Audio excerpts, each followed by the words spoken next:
কিছু মানুষ জন্মান পৃথিবী বদলাতে। তারা দেখেন দারিদ্র্য, অন্যায় আর অবহেলা, কিন্তু সেগুলোকেই তারা রূপ দেন সম্ভাবনা। আজ আমরা জানবো এমনই এক বিস্ময়কর মানুষ, যিনি শুধু এই স্বপ্নই দেখেননি, তিনি সেটিকে বাস্তবে রূপ দিয়েছেন। তিনি হলেন ডক্টর মোহাম্মদ ইউনূস। শৈশব ও পড়াশোনা।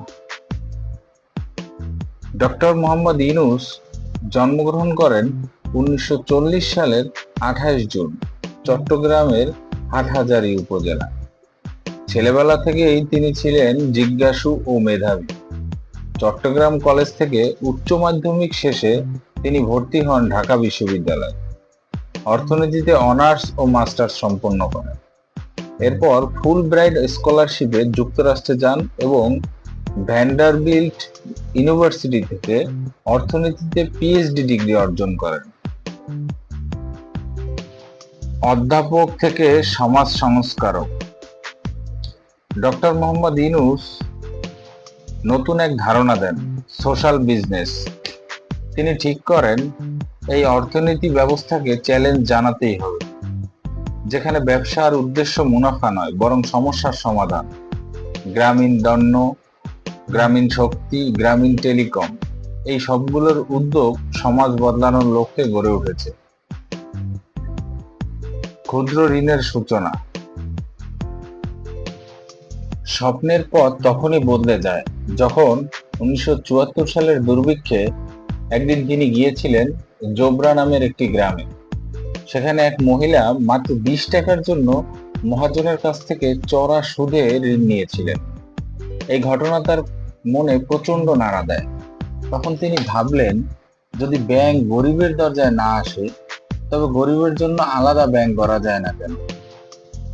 তিনি নিজের পকেট থেকে মাত্র $85 দিয়ে 42 জন দরিদ্রকে ঋণ দেন, জামানত ছাড়াই। সবাই সেই টাকা সময় মতো পরিশোধ করে।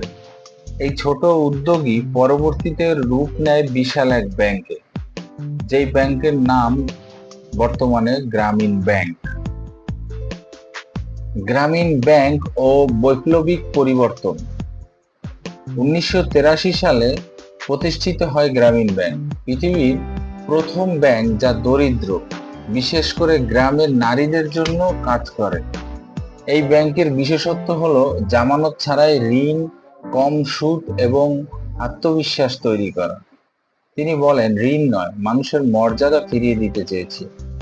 এই এক লাইনেই লুকিয়ে আছে তার জীবনের দর্শন। এই মডেল শুধু বাংলাদেশই নয়, সারা বিশ্বের জন্য হয়ে ওঠে দৃষ্টান্ত। আফ্রিকা, লাতিন আমেরিকা, এমনকি যুক্তরাষ্ট্রেও এটি অনুসরণ করা হয়েছে। নোবেল পুরস্কার ও আন্তর্জাতিক স্বীকৃতি।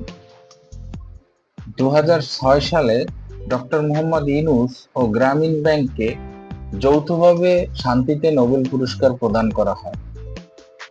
নোবেল কমিটি বলেছিল, দারিদ্র্য নিরসন শান্তির এক বড় মাধ্যম, এবং ইউনূস তা করে দেখিয়েছেন। তিনি বলেন, আমরা সবাই এরকমের একটা পৃথিবী চাই যেখানে দারিদ্র্য শুধুই জাদুঘরে থাকবে। এটি শুধু একটি স্বপ্ন নয়, তার আজীবনের মিশন। এই পুরস্কার শুধু তার নয়, এটি ছিল বাংলাদেশে গ্রামের মানুষের বিজয়। সমালোচনা ও সংকট। বিশাল সাফল্যের পাশাপাশি ডক্টর মোহাম্মদ ইউনূসের জীবনে এসেছে নানা ধরনের চ্যালেঞ্জ। রাজনৈতিক চাপ, অপপ্রচার, প্রশাসনিক প্রতিবন্ধকতা ও গ্রামীণ ব্যাংক থেকে সরিয়ে দেয়া, সবকিছুর মধ্যেও ছিলেন তিনি অবিচল।